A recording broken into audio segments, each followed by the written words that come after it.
we try,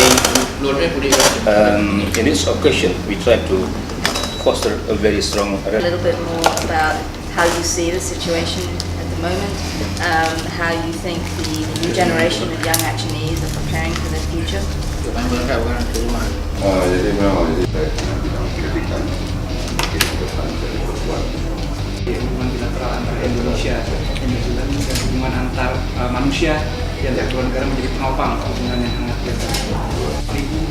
And the strength of interest amongst the young women in Aceh to study as well. Dan juga ketertarikan dari perempuan untuk tetap melanjutkan pendidikan di tingkat yang tinggi di Aceh.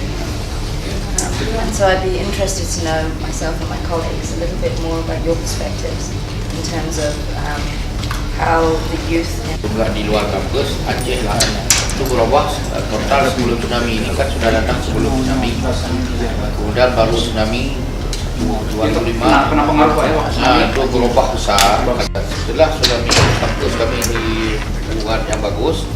Kemudian dulu kami institut, mahasiswanya sekitar 10.000, sekarang jadi 2 kali lipat. In the past we were an institute, so we only have around 10,000 students at a time. Ya, sekarang sudah menjadi 2 kali lipat. It has grown now to 24,000, almost double the number back in before it became a university. Dan ini kepala mahad kampus, Unpas Biru, kira-kira dekat semuanya, and deans and vice deans. Jadi kita sebutkan yang mendaftar saja sekitar hampir 30.000. Yang lainnya kita tidak bisa tampung karena uang tidak cukup, dosen tidak cukup. We cannot accept all of them. We guess a limited number of resources in terms of buildings or lecturers. That's a huge process. Prosesnya sangat luar biasa, Pak, kalau ada 30.000 pendaftar. Ya memang. Ini dengan jalur undangan namanya apa sepandu kan. Jadi yang daftar 13.000 kita terima 1.600. Itu beda yang 30.000 lagi tadi beda ya? Nanti tahap kedua ujian tulis, ini tidak tulis. Ini dari rapor SMA kan? Undangan. So attention. And they only accept around 1,600 from that mechanism selection process. Berarti masyarakat Aceh yang begitu banyak keinginan masuk kampus kami, mungkin kampus lain juga begitu kan? Tapi kita tidak mungkin menampung semua. Kalau tadi pertanyaan bagaimana? Capacity to accept all of them. Sure. Kalau tadi ada pertanyaan bagaimana minat masyarakat untuk sekolah pada usia perguruan tinggi itu luar biasa berarti. If you ask about the interest among the youth, to go to higher education, the interest is very high.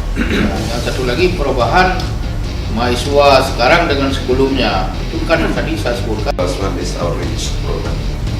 So let's say our university has also set a program for the people out of this campus. So let's say the future if the government your university may become outreach collaboration or outreach program. We are very happy to work together. What sort of outreach is the university doing? So many.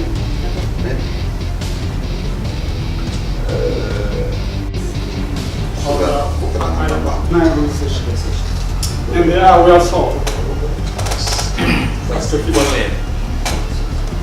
So in terms of popularity, Right now, in our faculty, we have 4 departments: biology, chemical, architect, and also another one engineering technology. I know a lot of my fellow students were very interested in studying and conducting research in Indonesia within Indonesian universities and organisations. And we're certainly very hopeful that the more that Indonesia welcomes